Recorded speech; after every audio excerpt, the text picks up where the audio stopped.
Après 40 ans, tu l'as sûrement remarqué, le gras s'installe plus facilement. Chez nous les hommes, il se loge surtout au niveau du ventre, des hanches et en bas du dos. Et plus les années passent, plus cette bouée devient difficile à faire disparaître. Alors on essaye de faire attention, parfois sérieusement, on perd quelques kilos en se privant, en allant courir tous les jours, ou encore en suivant la dernière tendance à la mode sur les réseaux, à base de vinaigre ou de je ne sais quel ingrédient miracle. Puis rapidement, on se relâche et la bouée revient. Les années passent et notre corps fait le yo-yo. Alors comment font ces hommes qui après 40, 50 et même 60 ans arrivent encore à avoir un ventre plat, un physique dessiné et se sentent en pleine forme? Est-ce qu'ils arrêtent les glucides, font le jeûne intermittent, font du cardio et des abdos tous les jours, ou encore est-ce qu'ils se privent de tout ce qu'ils aiment manger? Dans cette vidéo, nous allons répondre à toutes ces questions qu'on reçoit très souvent en consultation. Je vais également te donner l'ensemble des clés qui nous ont permis d'aider plus de 6000 hommes âgés de 30 à 70 ans à perdre leur gras du ventre pour de bon. Ces clés, tu vas pouvoir les appliquer dès aujourd'hui et commencer à perdre tes premiers kilos de gras rapidement.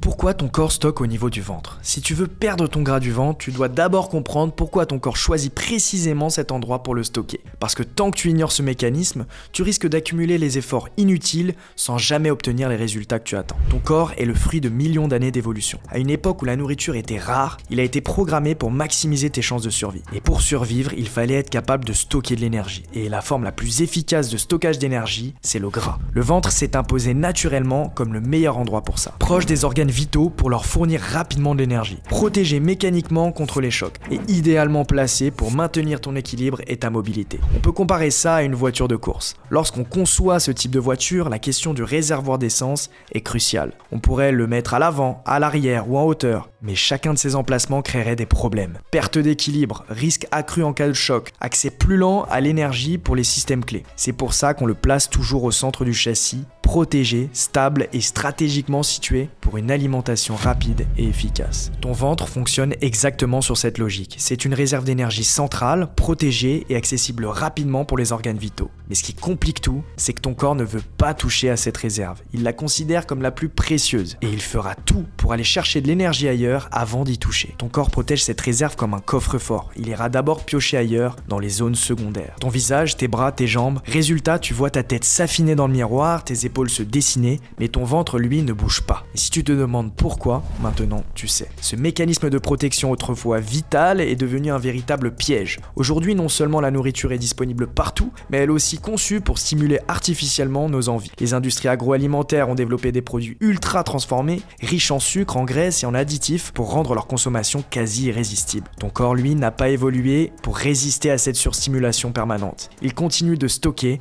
pensant toujours devoir préparer des jours difficiles qui, dans notre monde moderne, n'arrivent jamais. Résultat, ton corps agit comme si on était encore en 8000 avant JC, alors que toi, tu vis au 21e siècle avec des frigos pleins, des supermarchés ouverts 7 jours sur 7 et Uber Eats à portée de main. Sans stratégie, il ne s'adapte pas, il se défend, ton corps stocke. Chez la majorité des hommes, un tournant s'opère discrètement autour de 35 ans. Notre silhouette change, notre niveau d'énergie baisse, notre corps semble devenir plus résistant aux efforts et notre condition physique se dégrade petit à petit. Pourtant, nos habitudes sont les mêmes, on mange même parfois mieux qu'avant, on bouge toujours autant, certains font même du sport 4-5 fois par semaine, mais les effets attendus ne suivent pas. Et ça, ce n'est pas juste un simple coup de vieux, ni même un problème de discipline, c'est hormonal. Au centre de ce déséquilibre, la testostérone, l'hormone masculine par excellence. C'est elle qui pilote une grande partie de notre énergie, de notre masse musculaire, de notre libido, mais aussi de notre métabolisme. C'est-à-dire de la capacité de notre corps à transformer ce qu'on mange et ce qu'il a stocké en énergie utilisable. Sa baisse progressive avec l'âge déséquilibre tout ça et complique fortement la perte de gras. Pourquoi? Parce que cette hormone agit comme un véritable chef d'orchestre du corps masculin. Elle favorise la construction musculaire, elle stimule le métabolisme, elle limite naturellement le stockage des graisses et elle améliore la sensibilité à l'insuline. Donc l'efficacité de notre corps pour utiliser les glucides comme carburant. Quand la testostérone chute, tu perds progressivement du muscle et moins tu as de muscle, plus ton métabolisme ralentit. Car le muscle est un tissu actif, il consomme de l'énergie même au repos. Autrement dit, ton corps brûle moins de calories au repos, même sans que tu aies changé tes habitudes. Et comme ton corps est aussi devenu moins efficace pour utiliser les glucides comme énergie, il les stocke plus facilement sous forme de gras, notamment autour du ventre, qui, comme on l'a vu, est sa réserve d'énergie la plus stratégique. Après 35 ans, la production de testostérone commence à diminuer progressivement. Et le taux de testostérone active, celle que ton corps peut vraiment utiliser, baisse lui aussi. C'est un phénomène naturel qu'on appelle parfois andropause ou plus précisément déclin androgénique lié à l'âge. Oui, une baisse légère et progressive des niveaux de testostérone est naturelle en vieillissant. Mais aujourd'hui, cette chute est beaucoup plus brutale qu'avant, à cause de notre environnement moderne. Voici les principaux responsables. La sédentarité. Notamment au travail, on reste assis toute la journée. Le stress chronique, qui augmente le cortisol, un inhibiteur direct de la testostérone, c'est-à-dire une substance qui en bloque ou en freine la production. L'exposition aux perturbateurs endocriniens. Plastique, cosmétiques, pollution. L'alimentation industrielle, pauvre en bons nutriments. Le manque de sommeil et principalement la mauvaise qualité du sommeil, très fréquente chez les hommes de plus de 40 ans. Tous ces facteurs créent un terrain favorable à la chute hormonale. Et ce qu'il faut comprendre, c'est que dans cette liste, certains éléments sont malheureusement hors de notre contrôle,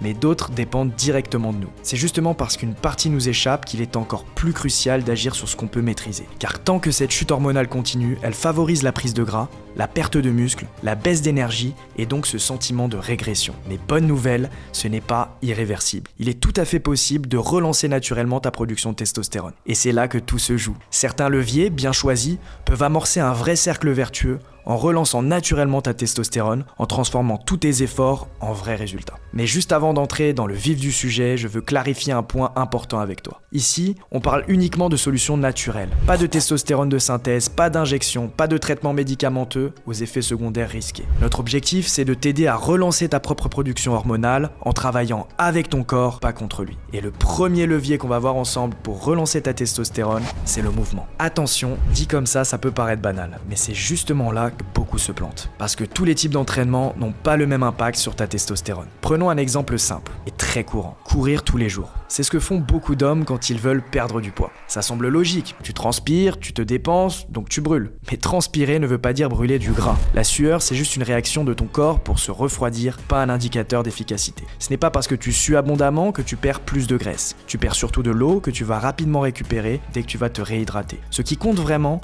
ce n'est pas l'intensité de la transpiration, mais la manière dont ton corps est stimulé pour mobiliser ses réserves d'énergie. Et ce que peu de gens savent, c'est que le cardio, quel qu'il soit, course à pied, vélo, rameur, HIIT, peut finir par épuiser ton système hormonal lorsqu'il est trop intense ou trop fréquent, sans équilibre. Cela ne veut pas dire qu'il faut l'éliminer, le cardio reste essentiel pour entretenir ta santé cardiovasculaire, ta condition physique générale et même ton bien-être mental. Ce n'est pas l'activité en elle-même qui est problématique, mais l'accumulation de stress qu'elle provoque. Pourquoi ? Parce que le cardio augmente significativement le niveau de cortisol, l'hormone du stress, qui freine directement la production naturelle de testostérone. Et pendant ce temps-là, tu perds aussi du muscle. Parce que oui, le cortisol a également comme effet secondaire de favoriser la dégradation musculaire. Résultat, plus de stress, moins de masse musculaire, donc un métabolisme au repos plus faible et un corps qui résiste davantage à la perte de gras. Mais alors, qu'est-ce qu'il faut faire ?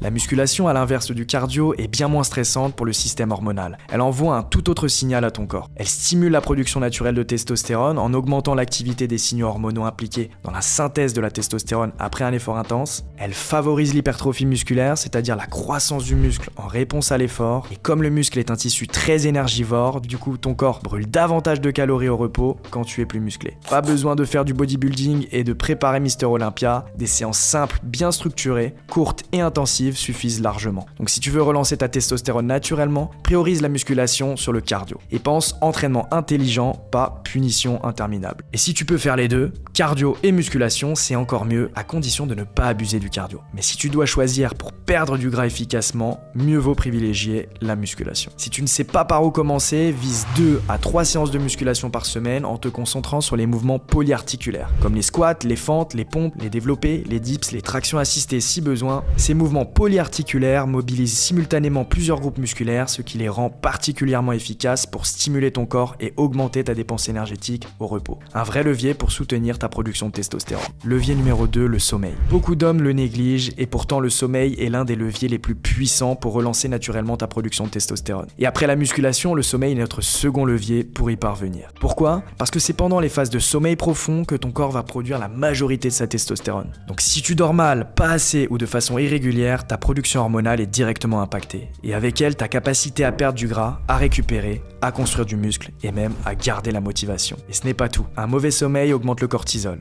Et ouais, encore lui. Dérègle ta faim, plus de fringales, surtout des envies sucrées. Et diminue ta sensibilité à l'insuline, ce qui pousse ton corps à stocker plus facilement les graisses, surtout au niveau du ventre. Résultat, même si tu fais attention à ton alimentation et que tu t'entraînes sérieusement, ton corps fonctionne au ralenti s'il n'a pas le temps de se régénérer. Le bon réflexe à avoir, c'est de traiter ton sommeil comme un entraînement à part entière. Stratégique, prioritaire, non négociable. Voici quelques ajustements simples qui peuvent tout changer. L'heure du coucher régulière. Même si tardive, ton corps a besoin de repères pour produire ses hormones correctement. Sauf cas exceptionnel, pense à te coucher toujours à la même heure. Pas d'écran 60 à 90 minutes avant le coucher. Pour éviter la lumière bleue qui bloque la mélatonine, l'hormone du sommeil. Quand sa production est perturbée, l'endormissement devient plus difficile, le sommeil est plus léger et ta récupération hormonale en prend un coup. Dîner au moins 2 à 3 heures avant le coucher. Pour une meilleure digestion et donc un meilleur sommeil. Une chambre fraîche et sombre, avec une température autour de 18 et 19 degrés pour favoriser l'endormissement. Pense aussi à masquer toutes les sources de lumière artificielles, voyants de prise, chargeurs, appareils électroniques. Plus la pièce est noire, plus ton sommeil est profond et récupérateur. Instaure une routine calme, douche chaude, respiration lente, une lumière tamisée, quelques étirements ou une courte méditation pour faire redescendre le stress de la journée. Et enfin,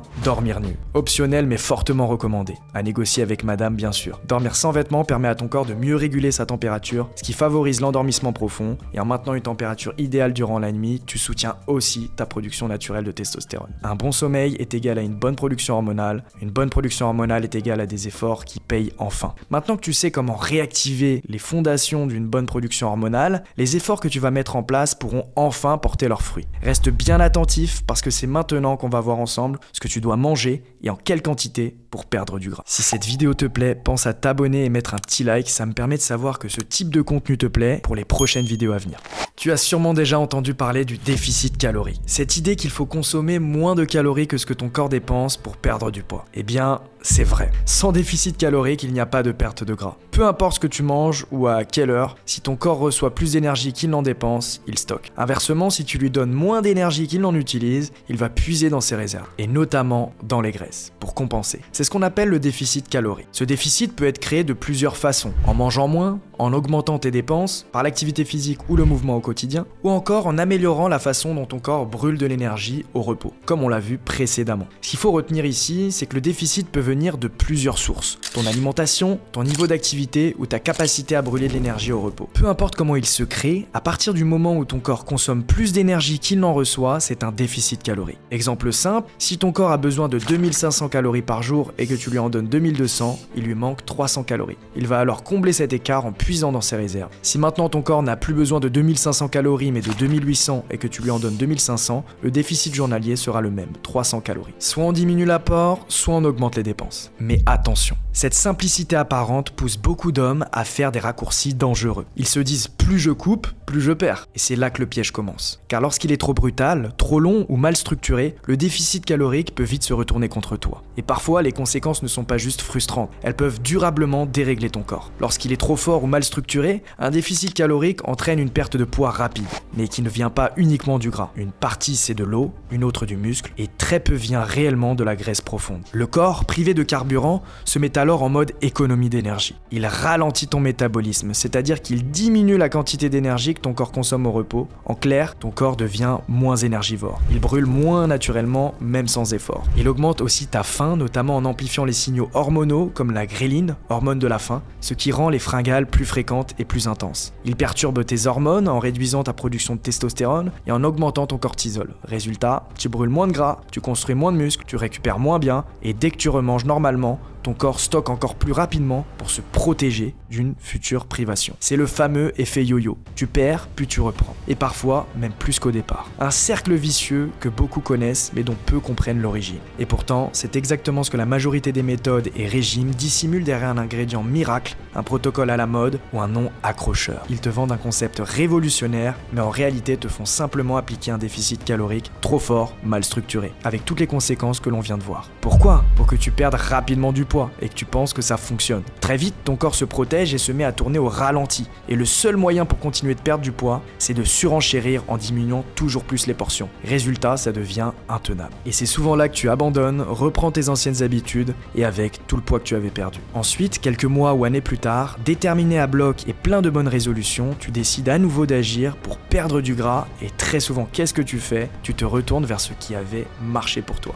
Et tu reprends de nouveau un régime ou une méthode du même type et rebelote. Si c'est ton cas, j'ai un scoop. Ces méthodes n'ont pas pour objectif de t'aider à tenir dans la durée, mais plutôt de te faire revenir encore et encore, avec à chaque fois un peu plus de découragement et un peu plus de poids à perdre. Alors comment briser cette chaîne de dépendance et créer un déficit calorique à la fois efficace, soutenable et durable dans le temps? C'est ce qu'on va voir tout de suite. Un bon déficit, c'est léger, progressif et durable. Il te permet de perdre du gras tout en conservant ton muscle, ton énergie et ton équilibre hormonal. Il repose sur deux grands piliers. Le premier pilier, c'est l'alimentation. Il contient 5 étapes à bien respecter. Étape numéro 1. Calcule ton métabolisme de base et ton besoin calorique total. Ton métabolisme de base représente les calories que ton corps brûle au repos, uniquement pour faire fonctionner tes organes vitaux. Ton besoin calorique total, lui, inclut en plus toutes tes activités quotidiennes. Par exemple, tes dépenses au travail, au sport si tu en fais, etc. C'est ce besoin total qui te sert de référence pour ajuster ton alimentation et créer un déficit efficace. Pour connaître ton métabolisme, je t'ai créé un outil que j'ai mis dans la description de cette vidéo pour que tu puisses estimer précisément tes besoins caloriques à partir de ton âge, ta taille, ton poids et ton niveau d'activité. L'étape numéro 2. Confirme ton niveau de maintien. Pendant 7 à 14 jours, consomme le nombre de calories indiquées par l'outil chaque jour. Si ton poids reste stable au bout de cette durée, c'est que ton seuil de maintien est le bon. Sinon, ajuste légèrement à la hausse ou à la baisse tes calories, par palier de 200 calories, jusqu'à trouver le niveau calorique pour lequel ton poids ne bouge pas. Étape numéro 3. Crée un déficit léger. Commence par réduire ton apport de 200 à 300 calories par rapport à ton niveau de maintien. Tu peux y parvenir facilement en supprimant les calories vides, grignotage, boissons sucrées, sauces inutiles, etc. Pense à quantifier ce que tu retires, on ne laisse rien au hasard. Étape numéro 4. Observe les résultats. Tu dois viser une perte de poids de 0,5 à 1% de ton poids de corps par semaine. Par exemple, si tu pèses 80 kg, cela représente une perte de 400 à 800 grammes par semaine. Si après 2 semaines à ce rythme, tu ne constates aucune perte de poids significative, c'est que ton déficit est probablement insuffisant. Tu peux alors augmenter ton déficit de 300 à 500 calories par rapport à ton niveau de maintien. Étape numéro 5, ajustement optionnel. Si tu es en stagnation totale ou si tu es en surpoids important, tu peux temporairement pousser le déficit jusqu'à 600-800 calories, mais pas au-delà, et toujours en continuant de suivre tes résultats. Et n'oublie jamais, plus c'est progressif, plus c'est durable. Tu dois te dire, ok David, je sais comment faire un déficit maintenant, t'es bien gentil, mais qu'est-ce que je dois manger? Et tu as raison. Parce que manger moins pour manger moins, ça ne marche pas. Nous, on veut un déficit intelligent, pensé pour préserver ton muscle, ton énergie et ta motivation sur le long terme. Pour ça, il faut des protéines de qualité à chaque repas. Pourquoi? Parce qu'elles préservent ta masse musculaire, ce qui maintient ton métabolisme actif. Les protéines ont également un effet rassasiant, ce qui te permet de te sentir repu, même en déficit calorique. Elles demandent plus d'énergie pour être digérées. Effet thermique, c'est-à-dire que ton corps consomme davantage de calories rien que pour les assimiler, ce qui augmente légèrement ta dépense énergétique. Vise 1,5 à 2 grammes de protéines par kilo de poids de corps maigre, c'est-à-dire hors masse grasse. Pourquoi? Parce que si tu prends ton poids total alors que tu es en surpoids, tu risques de viser une quantité de protéines inutilement élevée et difficile à tenir sur le long terme. Pas besoin de faire un calcul précis de ta masse grasse. Applique cette règle simplement selon ton niveau de surpoids. Si tu as plus de 15 kg à perdre, enlève 25% de ton poids. Entre 7 et 15 kg à perdre, enlève 20%. Moins de 7 kg à perdre, enlève 10%. Par exemple, si tu fais 90 kg et que tu as environ 15 kg à perdre, tu retires 20%, ce qui donne 72 kg de poids maigre. 1,5 à 2 grammes x 72 est égal entre 110 et 145 grammes de protéines par jour. Tu vises donc cet intervalle pour couvrir tes besoins. Pour atteindre cette quantité, appuie-toi sur des sources de protéines de qualité, œufs, viande blanche, poisson, viande rouge en quantité modérée, fromage maigre, et si tu es végétarien ou vegan, tu peux aussi utiliser le tofu, les lentilles, le tempeh ou les protéines végétales texturées. Et comme 1 gramme de protéines est égal à 4 calories, tu vas devoir prendre la quantité de protéines que tu consommes, la multiplier par 4 et ça te donnera le nombre nombre de calories déjà consommées rien qu'avec tes protéines. Ensuite, tu prends le total calorique que tu vises dans ton déficit, tu soustrais les calories des protéines, et ce qu'il te reste, ce sont les calories à répartir entre les deux autres éléments clés de ton alimentation, des glucides bien choisis et des graisses de qualité. Commençons par les glucides. Bien choisis et bien placés, les glucides ne sont pas ton ennemi. Ton corps en a besoin, surtout si tu t'entraînes. Mais tous les glucides ne se valent pas. Certains soutiennent ton énergie, d'autres favorisent les fringales. Privilégie les glucides complexes et riches en fibres, comme le riz complet, les flocons d'avoine, la patate douce, les légumineuses ou le pain complet. Et si tu préfères des formes plus simples comme le riz blanc ou les pâtes classiques, aucun souci. Ce n'est pas l'aliment en soi qui pose problème, mais le contexte dans lequel tu le consommes. L'idéal, c'est de le manger autour de tes entraînements, car à ce moment-là, ton corps utilise mieux les glucides, tes muscles sont plus sensibles à l'insuline et vont absorber davantage le glucose pour se recharger. Enfin, il te faut consommer des lipides. Les lipides, plus communément appelés graisses, ne sont pas à diaboliser. Ils jouent un rôle crucial dans ton équilibre hormonal, notamment pour soutenir ta production naturelle de testostérone. Pourtant, ils sont encore trop souvent diabolisés à tort. Privilégie les bonnes sources. œufs entiers, avocats, noix, huile d'olive ou de colza, et surtout les petits poissons gras comme les sardines ou les maquereaux, qui sont moins contaminés par les métaux lourds que les gros poissons comme le saumon. Ces graisses jouent un rôle clé dans la production hormonale, la santé cellulaire et l'absorption des vitamines A, D, E et K. Les bannir serait une erreur fatale. Cette base alimentaire, équilibrée et durable, renforce l'efficacité de ton déficit. Elle permet à ton corps de puiser dans ses réserves sans paniquer, sans brûler ton muscle, ni t'épuiser mentalement. On ne peut pas éternellement continuer à réduire les calories. À un moment donné, descendre plus bas devient contre-productif. Tu risques de perdre du muscle, de flinguer ton énergie et de bloquer ta progression. C'est là qu'intervient notre second levier, l'augmentation de tes dépenses énergétiques. Et la méthode la plus simple, la plus accessible et la plus sous-estimée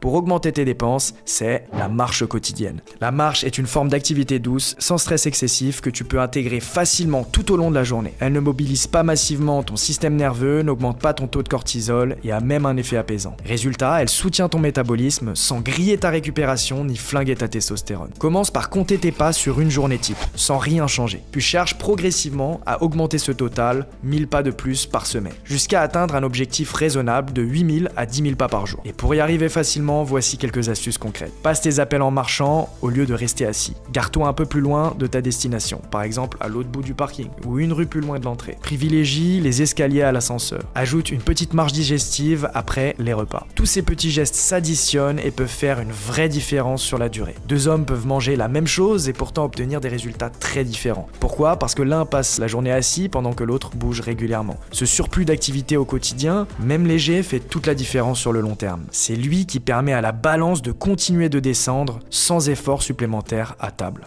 Tu suis maintenant un déficit bien structuré, tu bouges davantage et surtout plus intelligemment, tu vois la balance descendre. Bref, tu tiens enfin quelque chose qui marche. Mais à ce stade, tu es menacé par une nouvelle erreur. Vouloir prolonger le déficit indéfiniment comme si c'était une solution durable. Et là encore, ton corps ne se laisse pas faire, car il déteste les déséquilibres prolongés. Plus tu restes en déficit longtemps, plus il cherche à ralentir ses dépenses, augmenter ta faim et préserver ses réserves. C'est pour ça que même un bon déficit doit être cyclé, interrompu, relancé, sinon il finit par s'user. Quand tu sens que ta perte ralentit, que ton niveau d'énergie baisse ou que ton poids stagne malgré les efforts, ce n'est pas forcément le moment d'en faire encore plus. Au contraire, c'est souvent le moment de passer à une phase de maintien. Le maintien, qu'est-ce que c'est ? C'est simplement le fait de revenir à ton niveau calorique d'équilibre, celui testé et validé à l'étape 2, pour lequel ton poids ne bouge plus. Ni déficit, ni surplus. Tu continues à bien manger, à bouger, à dormir, mais tu ne cherches plus à perdre, tu cherches à stabiliser et à relancer ton métabolisme. Et ça change tout. Tu rétablis ton équilibre hormonal, tu redonnes du carburant à ton corps, tu montres à ton organisme qu'il n'est plus en danger et qu'il peut à nouveau relâcher ses réserves plus tard si besoin.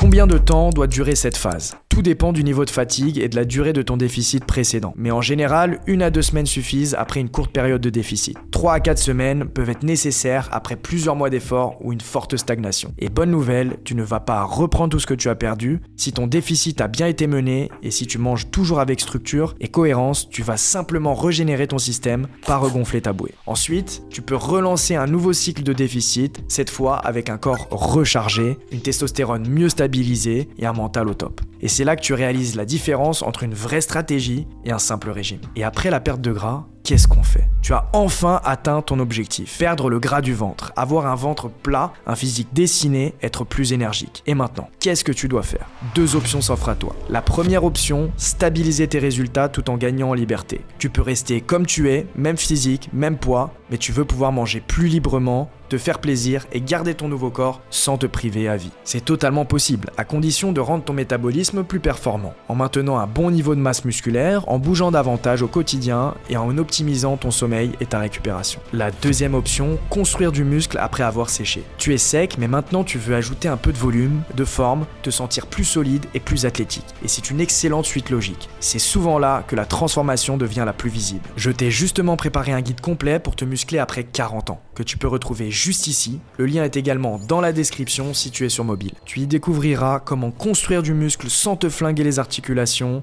en tenant compte de ton âge, de ton rythme de vie et de ta récupération. Enfin, si tu veux être accompagné par une équipe d'experts pour être certain d'atteindre ton objectif physique à coup sûr et de le maintenir pour la vie, on propose un accompagnement sur mesure avec lequel nous avons aidé plus de 6000 hommes âgés de 30 à 70 ans à se transformer durablement. Tu peux réserver un appel offert avec un coach de notre équipe pour faire le point sur ta situation et voir ce qu'on peut techniquement mettre en place avec toi. Le lien est juste en dessous dans la description. Bravo pour ton engagement. Si tu es resté jusqu'ici, ça montre à quel point tu es déterminé à prendre les choses en main. C'est maintenant que tout commence, j'ai hâte de voir tes résultats et je te dis à très vite dans une prochaine vidéo.